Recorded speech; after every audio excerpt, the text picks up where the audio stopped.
Today, I wanted to talk about middle-age advice. I might not look middle-aged, got good genes, but I'm 35. So it's pretty smack dab in the middle there because I think the average life expectancy is around 70. But regardless, this is advice that has stuck with me that I've gotten from different people throughout me growing up and the different industries I've worked in. So first up is how you do anything is how you do everything. And that seems kind of counterintuitive, but the idea is that you should take the same approach, the same mindset to everything that you apply yourself to do. When I managed a restaurant, I would go around and I would talk to tables, but I would pre-bus. I would pick trash up off the ground. I would go in the kitchen, I would help cook.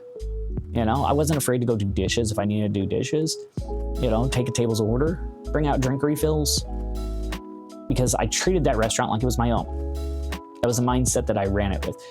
And even now, while I serve tables, I have that same approach. If I see a guest not in my section, completely on the other side of the restaurant, and they're looking around, I stop and I'm like, hey, do you need anything? What can I help you with? They're like, well, I need my server. Okay, yeah, no problem. I'll get you a server. If there's anything I can get you, I'll be happy to help you out too. I'm like, oh, I just needed some bags. Cool, no worries. Let me get you some bags. And people that I work with are like, why are you helping that guest? That's not, your table. It doesn't matter. They're here for an experience, and it's my job to help give that to them. Might not be my guest today, it might not be my guest tomorrow, but it could be my guest down the road. And me stopping and helping that guest might be the difference between them coming back or not. So I take the same approach with everything I do. If I'm cooking, I still treat it like it's my own restaurant. If I'm, streaming, I treat it like it's my own business. If I'm making a YouTube video, I just treat it like a business. I want to make sure that I'm putting the best foot forward, and I am constantly improving with everything I do. So how you do anything is how you do everything. Take that same mindset and apply it. Next up, we have common sense / critical thinking. I was talking to my daughter the other day. She was talking about how at school, they're doing a parent-teacher conference because some of the kids are talking out of turn and getting write-ups. I'm like, did you get a write-up? She goes, oh, I don't know. How do you not know if you got a write-up? I'm like, were you talking out of turn? She goes, no. And she's like, the teachers are randomly giving them out to people that are talking. I was like, one, that's not random. Okay, that's targeted because those people are doing something wrong. I was like, if it's random, they'd close their eyes and pick a name off the list. That's random. She goes, well, then it's not random. It's, it's people that are talking. I'm like, are you talking when you're not supposed to? She goes, no. So you're not getting a write-up? She goes, oh, I don't know.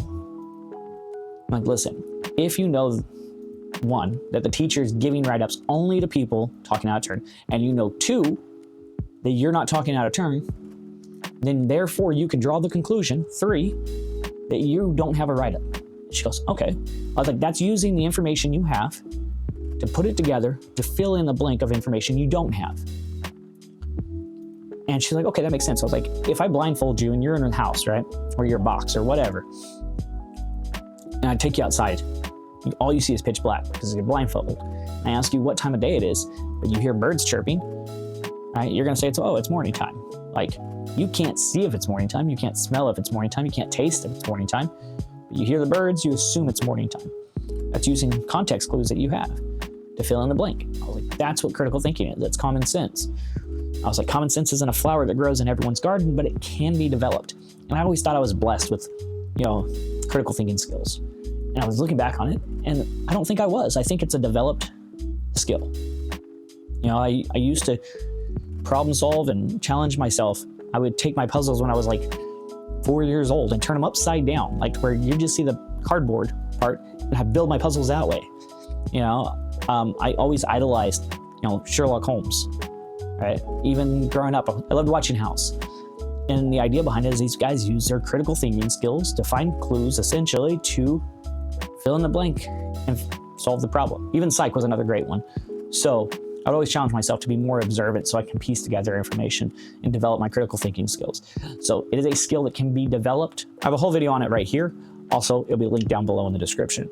So check it out if you want to work on developing your critical thinking skills. Elevate others. So I was talking to a coworker the other day, and she was getting so frustrated because everyone around us wasn't doing anything. It was always the same people, the veteran employees that were pulling the weight of the team. And she's like, I don't understand. I'm losing it. Calm down. One, Two, listen, you can't expect them to be like you.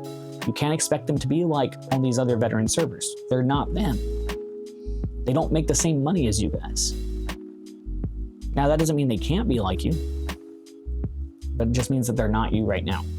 And it was something that my mentor gave me when I came up in management. I like to think a great server, and when I started managing, I would have these servers that just didn't do anything. They didn't run food. They couldn't greet their tables on time. They didn't do any running duties. And when I was a server, I would have 5 tables, sometimes 6 tables. These servers were struggling with 2, and it just did not make sense. It did not click for me why they were struggling so bad. And I would get so angry and so frustrated. My mentor, his name was Chris. It's like, listen, they're not you. You are smart, you're talented, whatever, right? You can't expect them to be you. You can't expect them to be like you. If they were you, or they were as talented or skilled at what they did as you, they would have the same position as you and make the same money as you and the same opportunities as you. I was like, okay, yeah, that makes sense. So it allowed me to take a step back and go, okay, they're not me. I can't be upset that they're not achieving the same. Now, that doesn't mean that I cannot expect more out of them. It doesn't mean that I can't expect them to be better. I can't set the bar where I'm at. Because you can set the bar where you're at, and people are going to fall short. But if I set the bar here, they're going to fall down here. So set the bar where you're at, have a high expectations, hold yourself to that standard, and yeah, people are going to fall short. Don't get upset with them for falling short. Coach and develop them, elevate them. Our job is to get them have our bar and get them from here to here to here to here. And maybe someday someone else can get them up past that, and maybe they'll even bring you up. So don't be frustrated that people fall short, because I guarantee every single one of you watching this video right now that's worked any kind of job has worked with somebody and gone, Jesus, what is wrong with this person? They're just not there. The wheel's spinning, but the hamster's dead. Relax, take a step back. They don't have the same experience as you, so they might not have the same work ethic or the same knowledge. Our job is to coach them up and get them where they need to be. My wife hates this one. I say it all the time. And it was something I learned, I was maybe 19, but it's don't talk about it, be about it. And I love this, man. This resonates with me on a fundamental level. Too many people, it's coming up right now, make New Year's resolutions. 2025, I'm going to be in the best shape of my life. 2025, I'm starting a new business. 2025, I'm paying down all my debt. But that's where it stops. Because when you tell someone about your goals, your dreams, and your ambitions, your brain releases dopamine. And so you're like, I accomplished it. I can relax, even though you took no action. Don't talk about what you're gonna do. Just do it. Just take action. It doesn't have to be everything all at once. If you want to start a business, go write out what you need to do and start taking steps. You want to pay down your debt, make a payment today. Take action. Don't talk about it. Be about it. Great life advice for anybody. Make memories, not money. Too many people are so set on, I want to save up my money. I'm going to retire when I'm 65. We're going to go to the Bahamas, sit on the beach, and drink mimosas. Cool, but you're not going to have energy for that if you even live to 65. You don't know if your dollar is even going to have the same weight at 65. Look at it. Just 20 years ago, bread was $1. Now you're spending $3, $4, $5 for a loaf of bread. Another 40 years from now, $20 for a loaf of bread. Your $1 million you saved up might not be worth very much. You might only have a year's worth of expenses. So don't save and penny pinch and not enjoy life along the way so that you can, enjoy life when you're 65. Flip side of that is that doesn't mean go and blow all your crap today. This is not last holiday, okay? You don't need to sit there and max out all your credit cards, go on a cruise, all right? Because you might not die tomorrow. You're gonna have to pay that stuff back. Your car could break down. So it's about striking the balance. Put some money aside for emergencies. Nothing major, okay? Rule of thumb is 6 months. 6 months to a year, or 3 months is the low side. So first save up like 3 months of expenses in 6 months and then a year. Ideally, once you get a year's worth of emergency savings, you can trickle away a little retirement fund here and there. But then start to enjoy your life, pay down your debts, go on the vacation, take the week off, make memories with your family.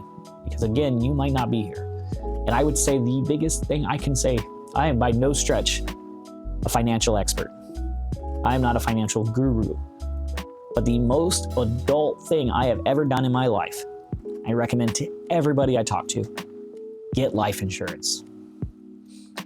Because again, I don't know if I'm here tomorrow, or if I'm here 10 years from now, or 20 years from now. But if I kick the bucket, I know that a good chunk of change is going to go to my family.